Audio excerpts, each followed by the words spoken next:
As Professor Mehran Kamrava, an American scholar at Georgetown University's campus in Qatar, says, they are all migrant workers. And there are gradations of migrant workers. You would count yourself as a migrant worker? Absolutely, yes. I happen to be a white-collar migrant worker as a professor. But there are lots of people who work in the construction industry. There are also domestic servants, people in the domestic sector. And also then there are people in the services sector, in the hospitality industry. Not to mention the civil service and even the judiciary. A lot of the judges are from Egypt and Sudan. Qatar's system of hiring migrant labor, and it's actually a system used elsewhere in the Gulf region, has come under fire this year. Here's the harshest judgment you'll hear. It's from Sharon Barrow of the International Trade Union Confederation. Qatar is a slave state. And when Barrow says that, she is speaking of the kafala system, or sponsorship system. Foreign workers must be sponsored by a Qatari to enter the country. They typically submit their passports to their employers. They have no freedom to change jobs or leave the country at will. They need an exit permit to get out of Qatar, and that permit has to be approved by their employer. Amnesty International criticized this system in October, and The Guardian newspaper published an expose about an alarmingly high rate of fatal on-the-job accidents among construction workers from Nepal. The reason for the current wave of criticism is that Qatar's long-term building boom has gone into hyperdrive. In anticipation of the 2022 World Cup, the country is building new infrastructure, including a subway. In the capital, Doha, where most of the population lives, they crack the old joke that the national bird is the construction crane. Well, here are some of the people who build Qatar, gathered in the hundreds, if not thousands, near a traffic circle in central Doha. These are men who construct and service Qatar's gleaming, LEED-certified buildings.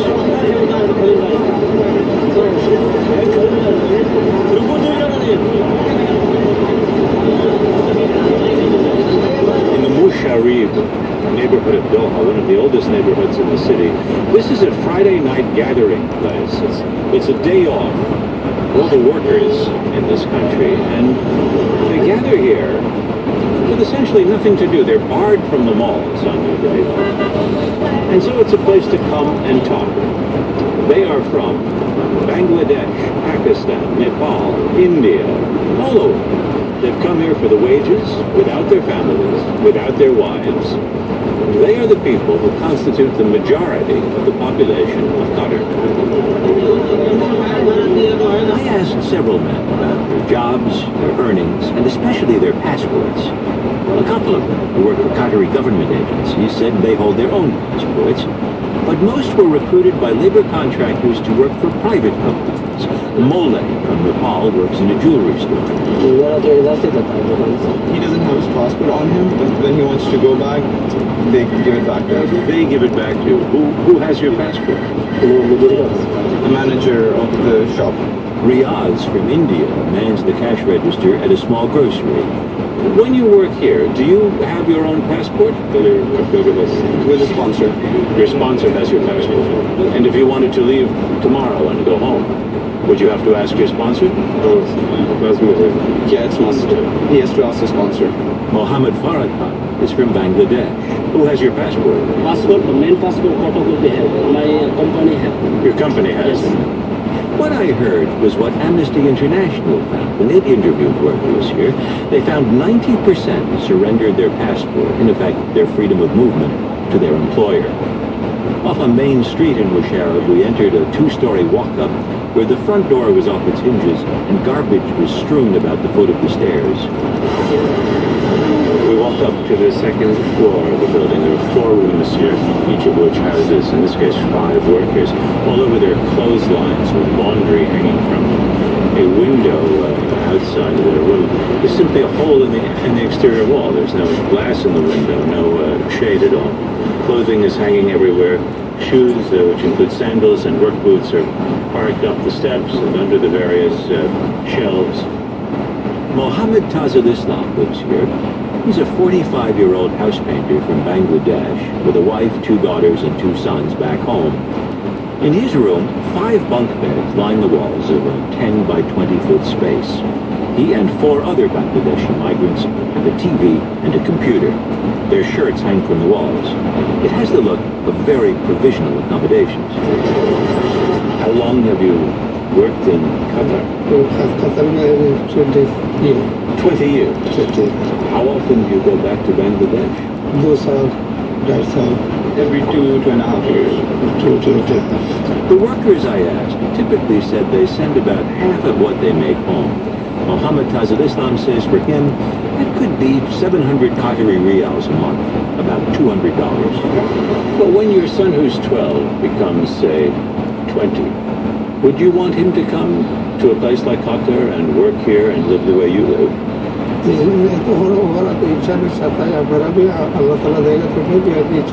If God wants it, then he'll come and work. But do you think it would be a good thing for one of your sons to work here in Qatar the way you have worked in Qatar? Whatever is in his fate, it's going to happen.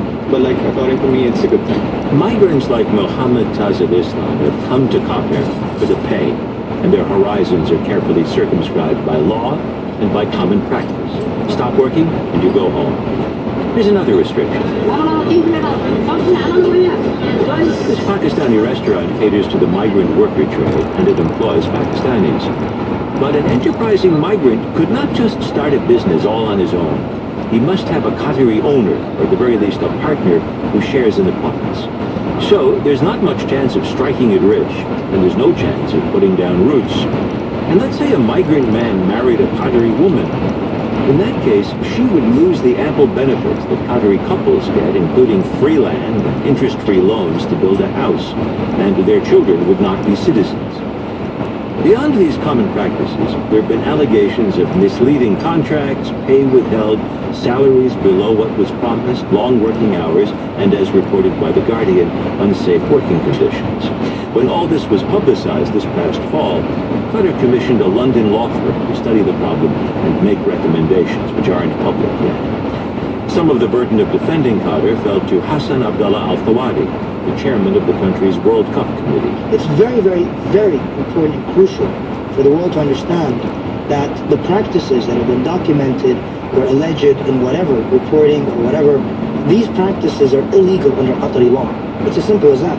Is it illegal under Qatari law for a contractor to hold the passport of a Absolutely. worker? That's Absolutely. It is illegal. Amnesty found that was true of 90% of the people. The issue that you face, well, this is where it's got to be put in context.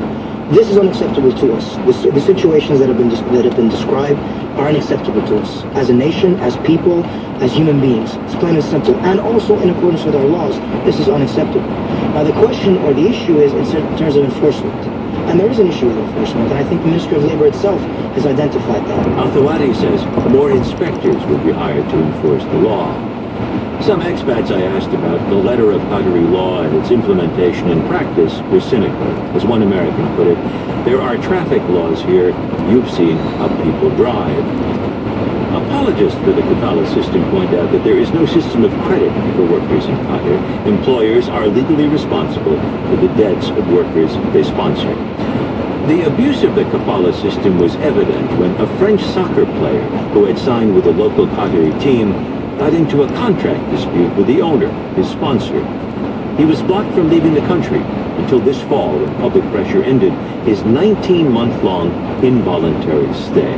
The fact that he was a soccer player compounded the embarrassment for World Cup chair Hassan Al-Thawadi. Is there some writing on the wall there that something has to change in the way that you... The current sponsorship law is being reviewed in front of the Council of Ministers. They're taking a look at it right now in terms of how to review it and how to strengthen the employment contract and kind of, to a certain extent, reduce the need for that sponsorship system or the exit permit systems.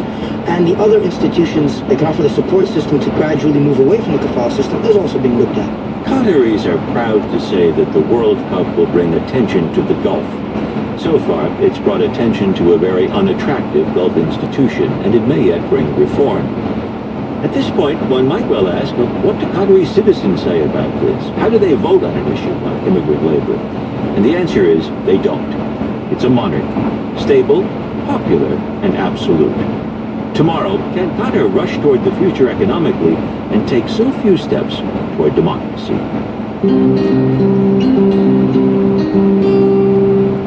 Gene Wolfe is a novelist in the spirit of Jonathan Swift or Ursula K. Le Guin. He is an inventor of imaginary lands.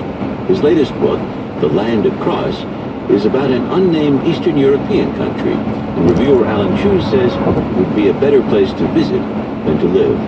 In The Land Across, veteran science fiction master Gene Wolfe comes down to Earth and gives us the story of a travel writer stuck in limbo in a strange land. The writer, named Grafton, has in mind to write the first travel book about this unnamed Eastern European nation that he thinks of as the land across the mountains. Grafton takes a train across the border and finds that he's immediately arrested. The authorities take his passport and deliver him to a house in a nearby suburban neighborhood where, as the odd custom of this odd country would have it, he becomes the prisoner of the owner. As we follow Grafton in his quest to regain his passport and inadvertently acquire much more knowledge about the manners and mores of the country's inhabitants than he had first desired, we struggle a bit to work ourselves comfortably into the style, which stands somewhere between the intimate tone of a first-person crime thriller and the formal syntax of a travel guide of the variety that Grafton has apparently produced before. But this strange and engrossing story rewards a little struggle. Grafton's internment, his efforts to buy a place to live on his own, his relations with the wife of his jailer, his encounters with the Jaka of the secret police of this country, and the local manifestations of a darkly supernatural strain of events, all of this makes for a supposedly realistic novel that gives off the feel of a closely viewed dream. If you thought no one could improve on Kafka, try this one at home. The Land Across is a novel by Gene Wolfe. Our reviewer, Alan Chews, teaches writing at George Mason University.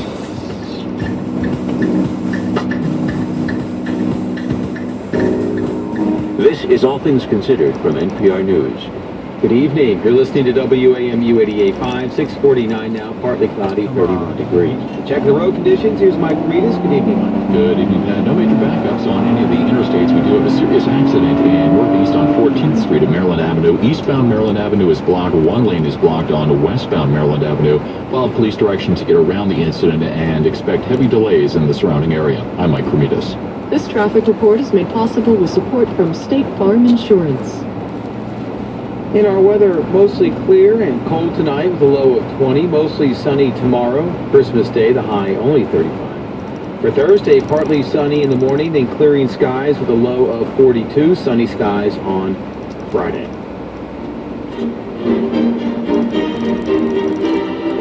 A Journey Through the Nutcracker captures all of the backstage drama and the onstage magic of the Boston Ballet's production of Tchaikovsky's masterpiece. This holiday season from PRI. Public Radio International. Tomorrow afternoon at 2 on WAMU 88.5.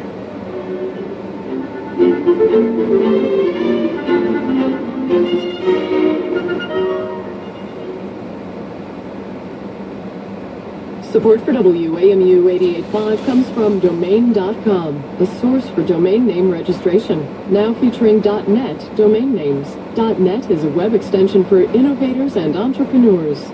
More online at Domain.com.